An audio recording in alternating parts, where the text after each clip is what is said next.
Good evening and welcome to another edition of Special Assignment. I'm your host, Ashraf Garda. Every year in May, South Africa remembers the gruesome xenophobic attacks of 2008, in which foreigners were assaulted in this country. And so, 5 years after those brutal attacks, we bring you these stories of the difficult journeys that African immigrants take as they seek refuge and economic opportunities in foreign lands. Sometimes, for months on end, young African men and women risk everything, including their lives, to travel across dozens of borders and the treacherous waves of the Mediterranean Sea in search of a better life in Europe. Some die along the way, some are turned back, and some who finish the journey realize that life may not be easier across the frontier. But with few jobs and dim prospects at home, millions of youth and young adults in Africa still choose to migrate, often clandestinely. In tonight's show, we take you to Italy, one of the preferred destinations for many Africans. And surprisingly, we also track the influx of many African immigrants into faraway Mexico. This documentary is produced by UN TV.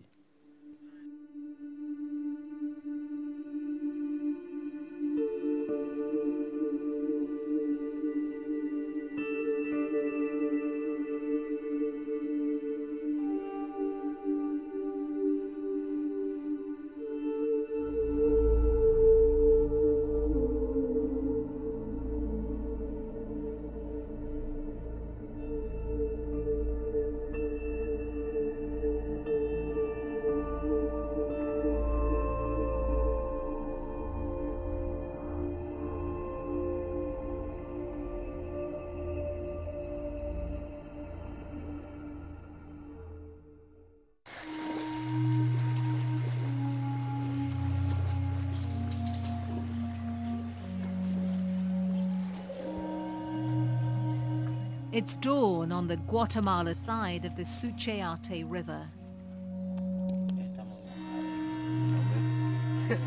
Sometime today, these migrants will board a raft and cross into Mexico. For years, hundreds of thousands of South and Central Americans have made this journey, dreaming of a better life. But now, within that traditional flow of migrants, are people coming from surprising new regions as far away as Africa and Asia. They feel not just abandoned, expelled, ignored by a country, a homeland. They come here like orphans. Padre Flor Maria heads Mexico's Belen shelter for migrants. He sees thousands of migrants every year and is amazed by how many have traveled enormous distances to reach Mexico. We have welcomed people from as far as Bangladesh, Nepal, Pakistan, Nigeria, and then all the Horn of Africa. Many. And he says he knows why most come to Mexico. After 9/11, this border, south border, is the only open gate still for all the northern continent. And that's where many Africans and Asians are heading, to that beacon of prosperity on Mexico's northern border, the United States. We hope they accept me. We hope they accept us. Still now, we hope. These two young Eritreans are in transit. Their families paid smugglers a small fortune to bring them halfway around the world to Mexico. Maybe $20,000. That's what it cost you so far? Yes, from Sudan, from my country, till here. It's unfortunate that people live in such desperate conditions that they actually try to do it, and they spend several lifetime savings. Hans Hartmark, head of the UN Refugee Agency in southern Mexico, says Africans often pay a high price to get to America. Which they, in some cases, have to borrow, and they would indebt themselves and their family that stays behind. You feel loneliness, nostalgia for your people, your land, being far from what you love the most, from the blood of Africa. African João Ramirez came to Mexico fleeing dangers at home, he says. Ramirez was a soldier in his native Equatorial Guinea, the only Spanish-speaking country in Africa. His troubles began when he and his family joined a political movement opposing the government. João says his mother, father and brothers were assassinated for their opposition, and he was imprisoned and brutally tortured. I still have scars on my back from electrical burns, just like I have this one which they did with the wire. João was finally released but had to leave behind his wife and daughters in Africa. He went into exile in Colombia, eventually heading north through Central America, trudging through miles of jungle, sleeping in cemeteries like this one, reminding him of his parents. I miss my parents. Very much. I miss them more than ever. Finally, almost 2 years later, he crossed into Mexico by raft, presented himself to Mexican authorities and applied for asylum. Although safe, João says the pain of leaving his children behind was unbearable. I yearned to have them with me, to hear them, to wake up and see them, to tuck them in at night.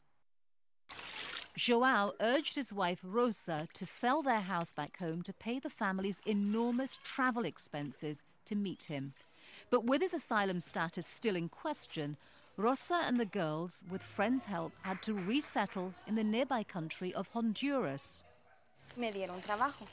They gave me work, but something very sad happened to me there that really marked my life. Sometimes it's very difficult. Rosa was raped. An astounding 6 out of 10 migrant women are sexually abused. I feel heartbreak when I remember because a man abused me. It is very sad. She reported the crime to the police and 2 men were arrested. But after receiving threats from them from jail, she fled, and once again she was on the run. Using false documents, Rosa and her daughters finally got across the border into Mexico. By this time, João had a job teaching English at this high school. And 3 years after leaving Equatorial Guinea, Mexico has granted him asylum. Best of all, after missing so many precious moments with his wife and daughters, João is reunited with his family. 6-year-old Anne and 5-year-old Nancy couldn't be more thrilled. But a cloud hangs over the family. Rosa and the girls have not been granted refugee status. If we can't stay here, where would we go without papers? Because if they return us to our country, we will be put in jail and they will take our girls away. They will take them and I don't know what will become of them. For now, Rosa, her girls, and so many other African migrants in Mexico live in limbo. Some sustained by their faith, others by the dream and hope for a better life. Coming up next, tens of thousands of African immigrants risk life and limb to reach European destinations in the hope of a better future.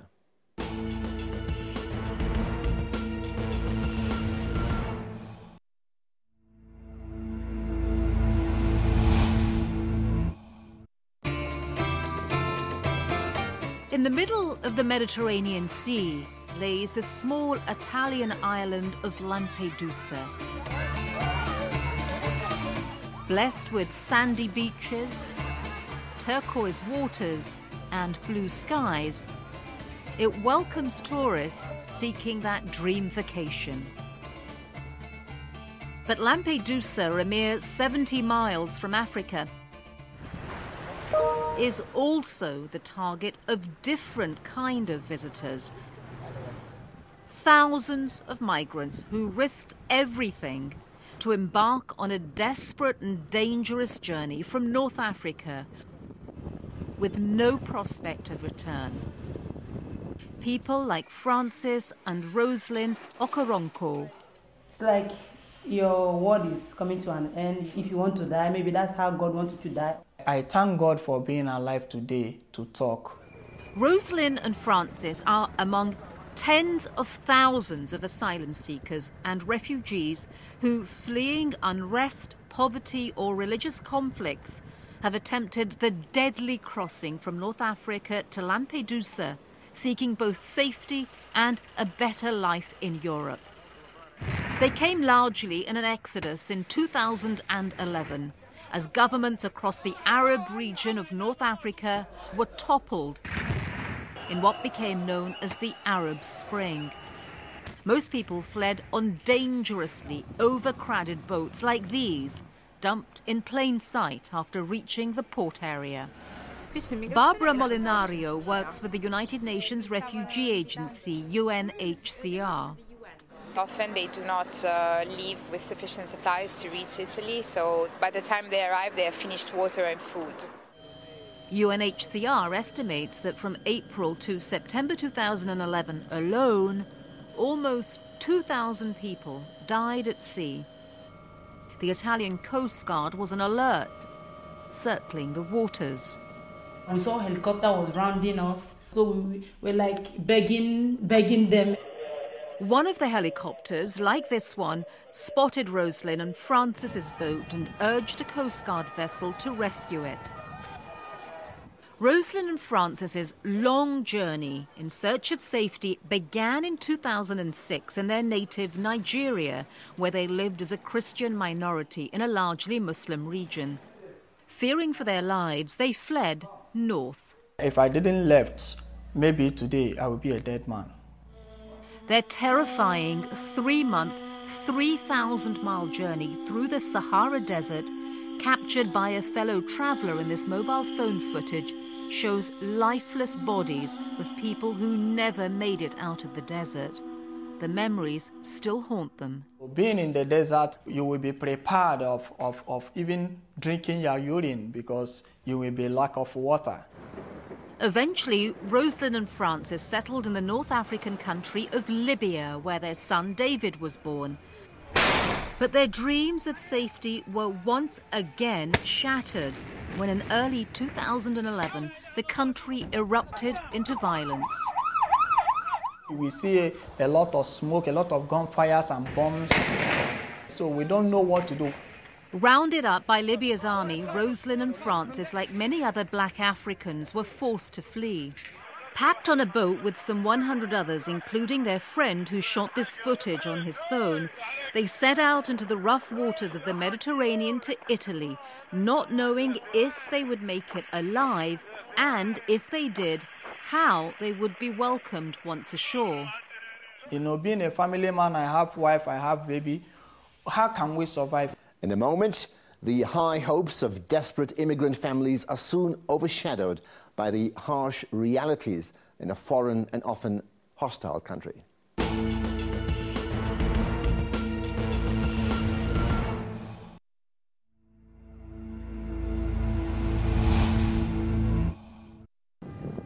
After what Rosalind described as the longest few days of their life, they were eventually picked up by the Italian Coast Guard, just 2 of some 55,000 migrants who made it to Lampedusa following the Arab Spring.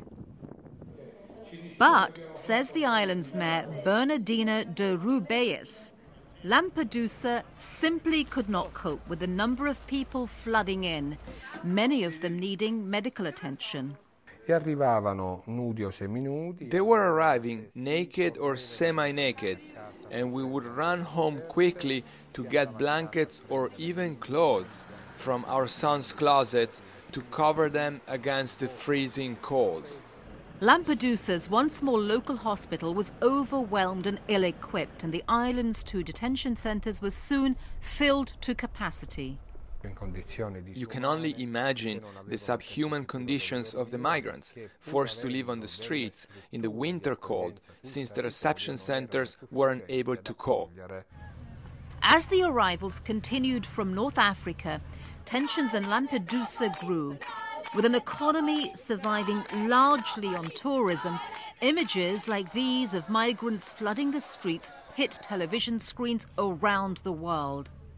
But while some residents blamed the migrants themselves, others, like restaurant owner Rosetta Greco, recognized that these were courageous people just trying to survive.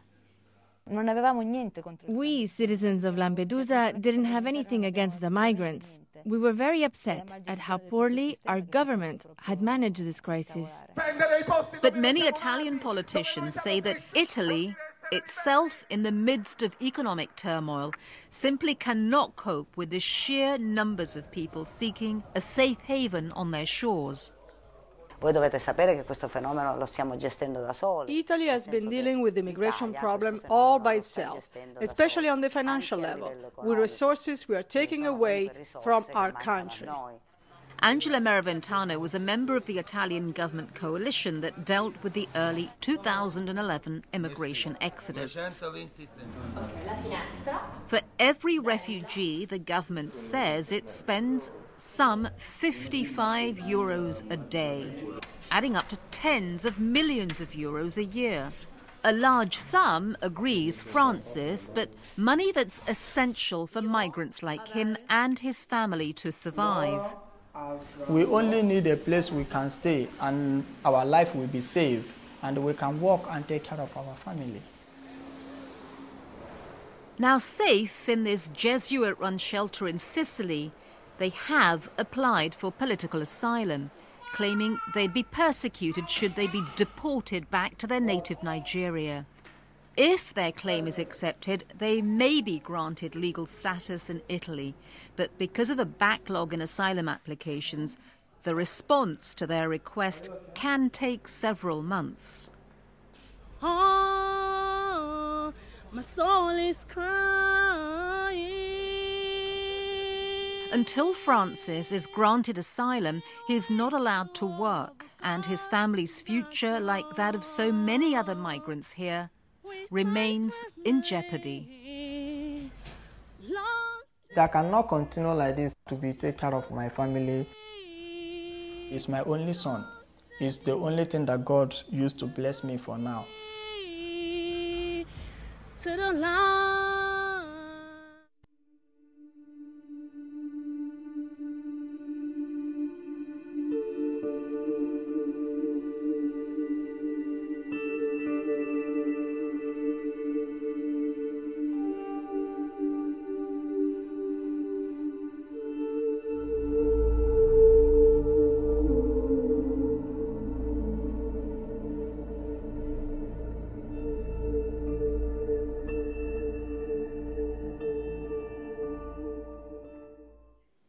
Now, I'm sure you have strong views on this topic, and you can share those views with us through Twitter, Facebook, or email. Finally, I've picked out 2 comments from the many received in last week's program, in which we looked at the impact of human rights violations during apartheid on the lives of struggle veterans and their ongoing battle for reparations. Kolani Gwekazi tweeted, "I don't think the 30,000 rands that was given to the victims of the cruel system was enough." And Yolani Briet emailed, "It's a tough call, but at some stage we will have to close that chapter of our inhumane past, knowing that not all of the tens of thousands of apartheid victims will ever get full closure or have the wrongs against them ever adequately addressed. This perhaps is where the step to reconciliation must begin, by accepting that sad but ultimate outcome of an unjust past." Well, that's it for tonight. Join us again next week when we point out the issues that matter.